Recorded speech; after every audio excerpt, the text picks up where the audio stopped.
Baik, selamat sore Pak. Video ini merupakan tugas pertama saya mata kuliah Sosiologi Politik. Perkenalkan, saya atas nama Helena Dianawati dengan NIM 1903030022 kelas A semester 6.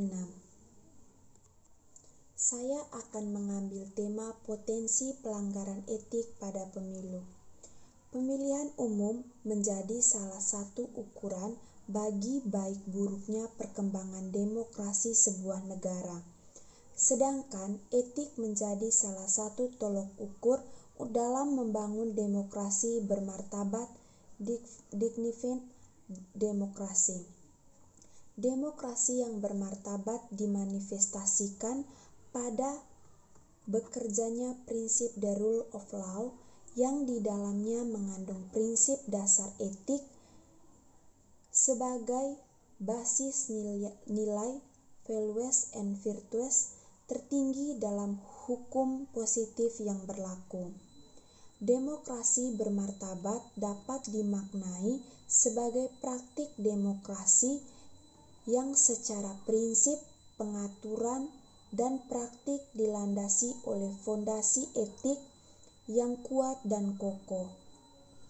Tujuannya agar intuisi-intuisi demokrasi tidak mengalami kerusakan dari dalam yang diakibatkan oleh faktor manusia atau sumber daya manusianya. Dalam ranah teori, hubungan antara etika dan demokrasi tidak hanya berbeda waktu yang lama, tetapi mereka menjadi bagian yang tertanam dalam suatu sistem. Dengan cara pandang demikian, kita bisa menemukan rasionalitas etik dalam proses pemilu yang telah dianut oleh banyak negara. Etika mengacu pada standar baik yang benar maupun yang salah dan menentukan apa yang harus dilakukan manusia. Mekanisme penegakan hukum yang lebih banyak bertumpu pada pembuktian formil dan material, seringkali tidak dapat menumbuhkan kesadaran atas penyimpangan-penyimpangan perilakunya. Maladministrasi ini berkaitan dengan banyak hal, yang paling pokok berkaitan dengan tugas dan fungsi penyelenggaraan pemilu. Faktor internal yang bersumber dari diri penyelenggara menjadi salah satu faktor yang menonjol, bisa akibat alasan keteledoran, kurang teliti, atau karena faktor-faktor lain. Walau persoalan etik penyelenggaraan telah diatur, disosialisasikan, dan di persidangan yang dilakukan oleh DKPP pun sudah begitu masif digelar, namun seperti lingkaran setan, kasus-kasus pelanggaran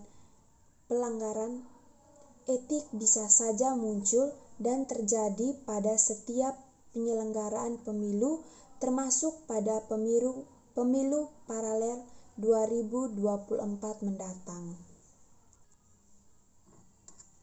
Meskipun waktu pemilihannya tidak berbarengan, misalnya pemilu serentak 2024 dilaksanakan pada bulan Februari atau April 2024 dan pilkada serentak 2024 pada bulan November 2024 seperti disebut pada pasal 201 ayat 8 Undang-Undang Nomor 10 Tahun 2016.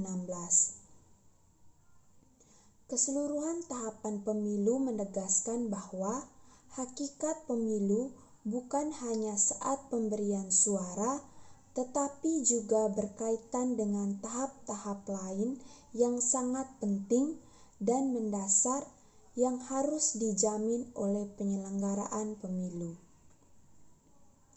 Tahapan dua model pemilu, pemilu serentak 2024, Presiden Wakil Presiden, DPD,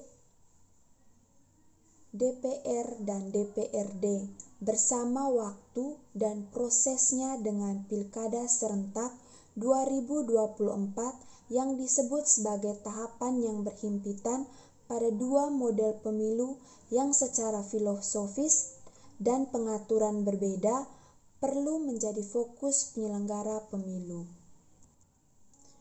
Perluasan pemahaman terhadap pelanggaran etik bagi penyelenggaraan pemilu perlu menjadi perhatian sekaligus catatan penting. Persoalan utamanya biasa dikaitkan dengan kemurnian nilai seperti apa dan yang mana nilai hukum positif secara lebih spesifik kemudian dituangkan dalam bentuk kode etik penyelenggaraan pemilu. KPU dan Bawaslu yang berlaku secara nasional. Sumber nilai etik dari ontologi yuridis berkaitan dengan nilai kemandirian, integritas, dan kredibilitas.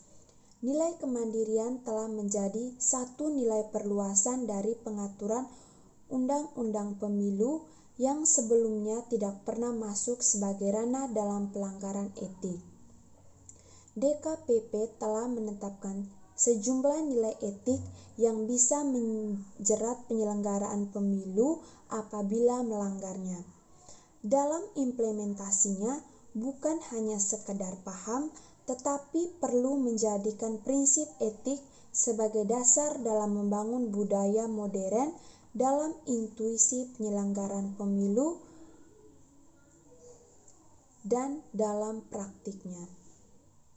Demikian video dari saya. Terima kasih, selamat sore Pak.